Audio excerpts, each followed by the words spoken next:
Hey guys, it's Thomas here. I hope you're doing well. Today we're going to check out the legendary 7-string Universe, the guitar that was on the front cover and used for the majority of the playing on Steve Vai's Passion and Warfare record. Today I'm going to show you some real close-ups, tell you a bit about this guitar, including why Steve Vai gave it to me, and obviously we're going to fire it up and see how it sounds, or hear how it sounds rather. Spoiler alert, it actually sounds really good. We fired it up last night on my Twitch live stream. The chat was popping off. It was great. But today I'm excited because we get to fire it up again for this video. So let's head downstairs to the secure green room, exactly 1,337 meters below the guitar vault here. All right, let's do it. Fire up the Neural DSP Quad Cortex. We're on the way down.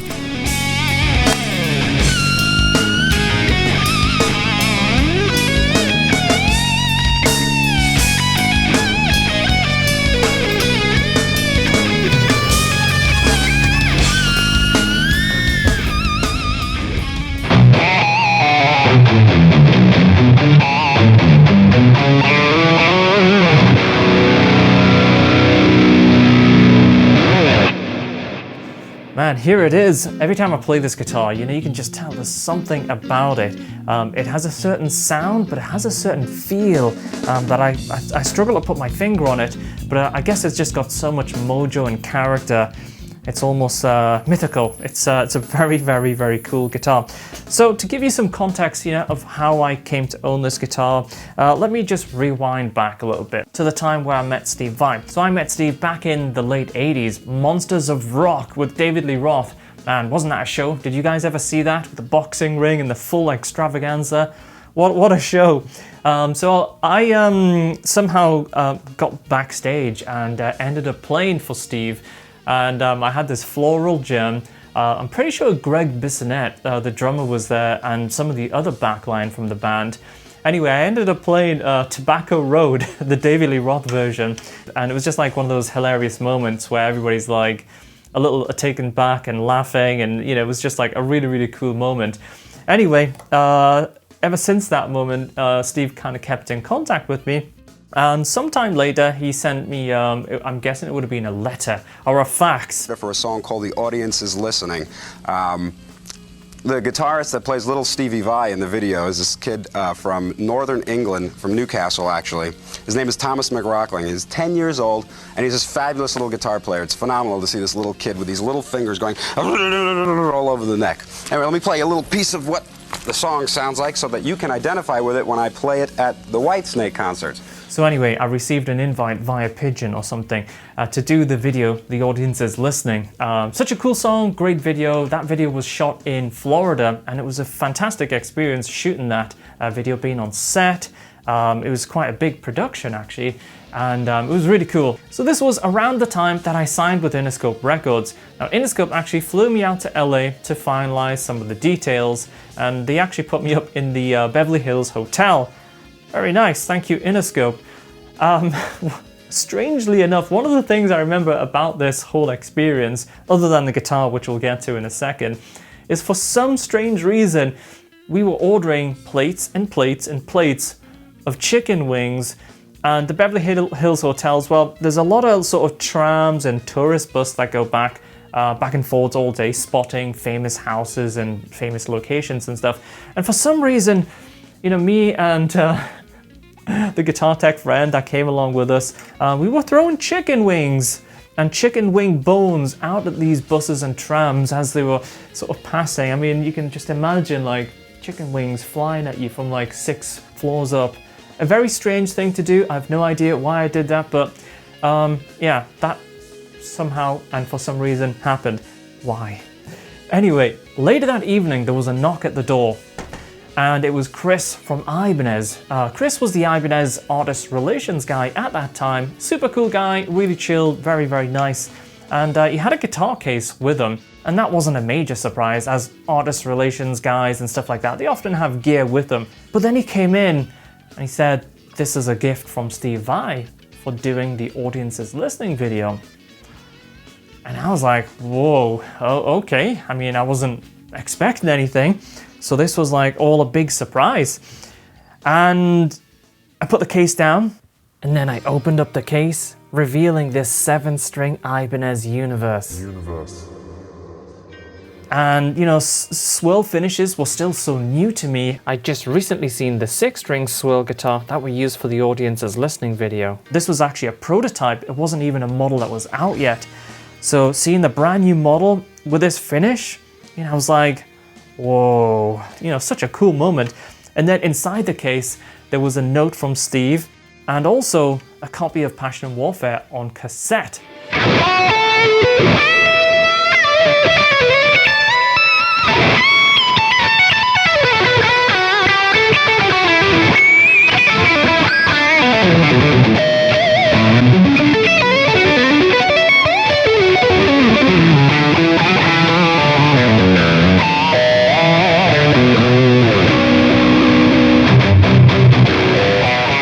Now, at this time, I'd never heard the finished record, you know, it wasn't actually out, it was just about to drop. And I remember I had a Sony Walkman, because that's where I was listening to all my stuff on, and I put on that Passion and Warfare album. And man, we were talking about this last night on Twitch, you know, it's such a great album, so many amazing moments and melodies and songs. An amazing album, and it stands up so well, you know, to this day. So I listened to that thing like through and through on cassette whilst holding and playing with the Universe. Just such a cool moment and time, and a really cool thing for Steve to do that. Before we fire this guitar up and check it out in close detail, let me tell you about what's gone down this month on School of McRock. One of the lessons that we launched this month was Spectrum lick breakdowns. This lesson breaks down 3 different licks from a track called Spectrum. Now the cool thing about this lesson is when you hear those licks, you initially think they are very difficult. But once I start breaking these licks down and showing you the process and techniques that I'm applying to these very familiar shapes and patterns, suddenly it becomes much easier. And the cool thing when you do this is you can apply this to, you know, all those licks that we've all played for years and months and months and months. It's a great way of generating fresh ideas from very familiar patterns that you already know. Another awesome lesson that we launched this month is by Oliver Liverplate Christian.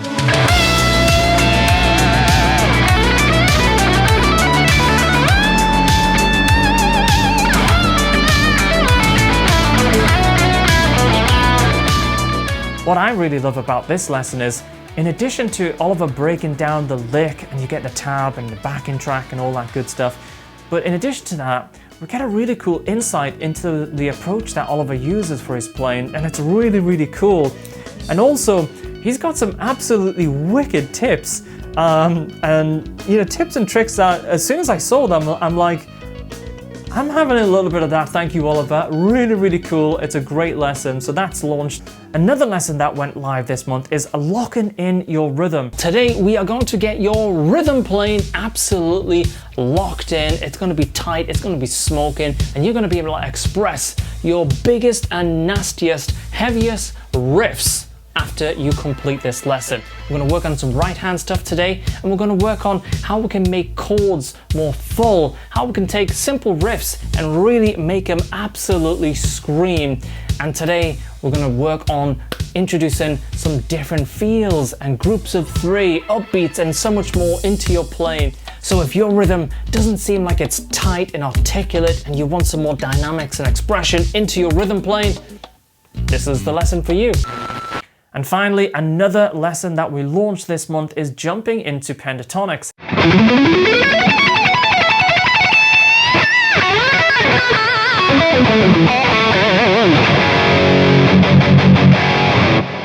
Hey guys, it's Thomas here, hope you're doing well. Today we're going to jump into the sound of pentatonics. Now I'm not just talking about box shapes that we all know and I was going to say love, but I don't think I really love them. So today I'm going to show you some of my favorite approaches to pentatonics, including 3 notes per string, some of my favorite positions, and how to tune your ears into the sound of pentatonics.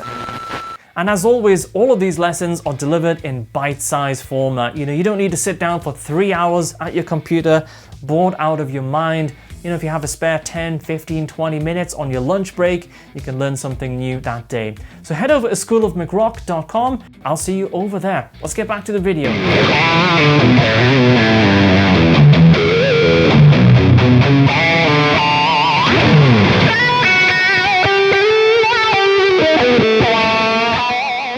Alright, so let's unplug this guitar and take a closer look at some of the details on it. It's really, really cool to check out.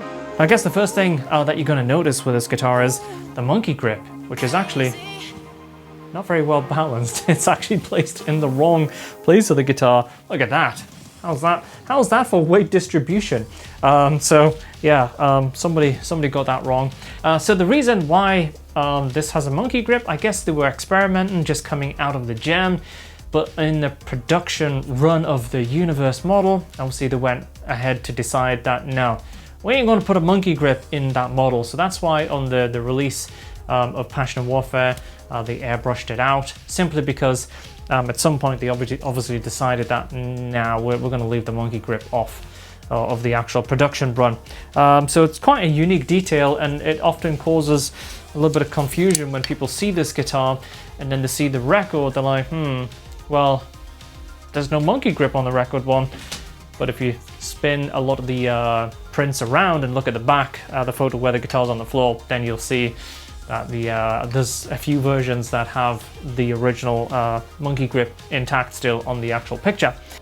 Now the first thing that really is apparent to me is just how thin the neck is. This neck is super thin. It feels really, for a 7-string, it's actually very, very comfortable to play. Access is really good, but I think it's because that neck is just so thin. It really makes it very, very comfortable to play. I really like that. It doesn't really have a serial number from what I can see. It just looks like a blank plate. And you can see all of this tape here. This is just exactly how Steve would have been using it for, I guess, things like the Whitesnake tours and stuff like that. This would have been how he wrapped it up, ready to go into battle on some of those big arena venues that they would have been playing back then. And of course, those legendary inlays that we all love.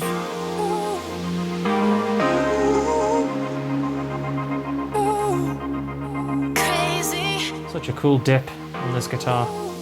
I like the way the colors are kind of melting into each other. Got some more of those black tones coming through on the bottom of the guitar. I like that little bit of, sort of almost looks like red coming through there as well. It's so dark. It's pretty cool. This bridge, I'm surprised. It's very, very, the tuning stability, it's very, very solid. Haven't tuned it hardly at all. And it says licensed under Floyd Rose patents. So you can check that out.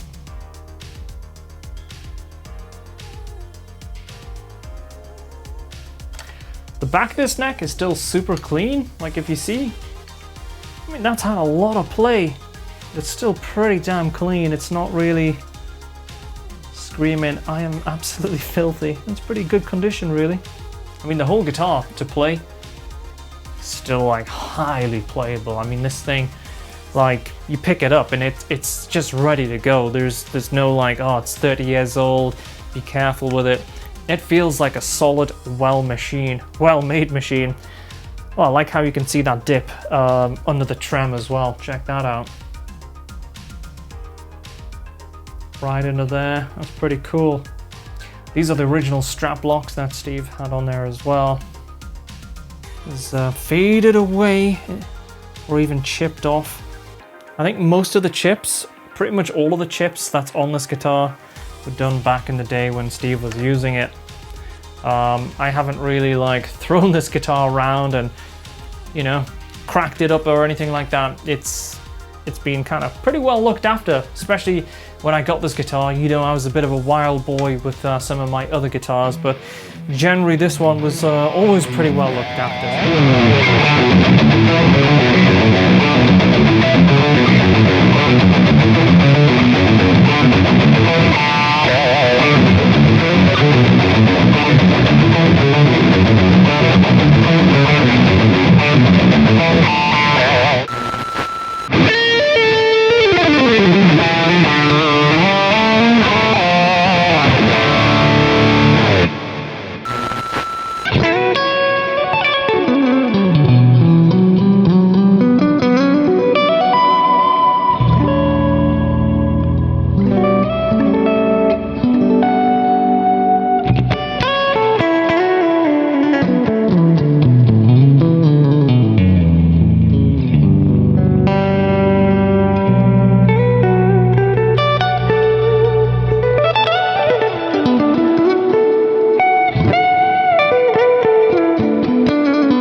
quickly have a listen to all 5 pickup selections. So right here on the bridge.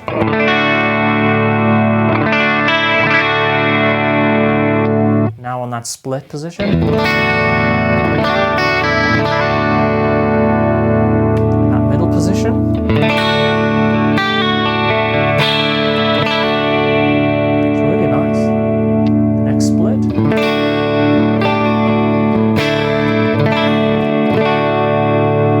That neck position.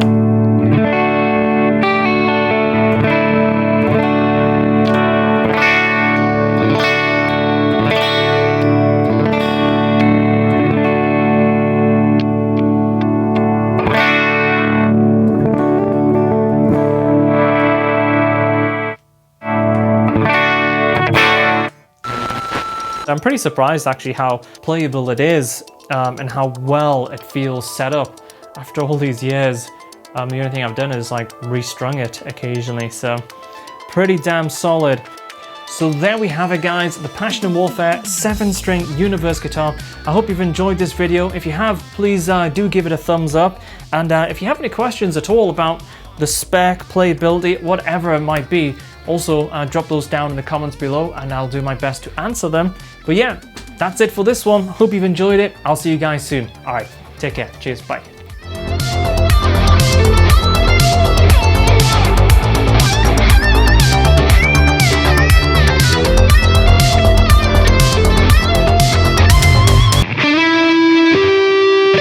No, we're not gonna do it.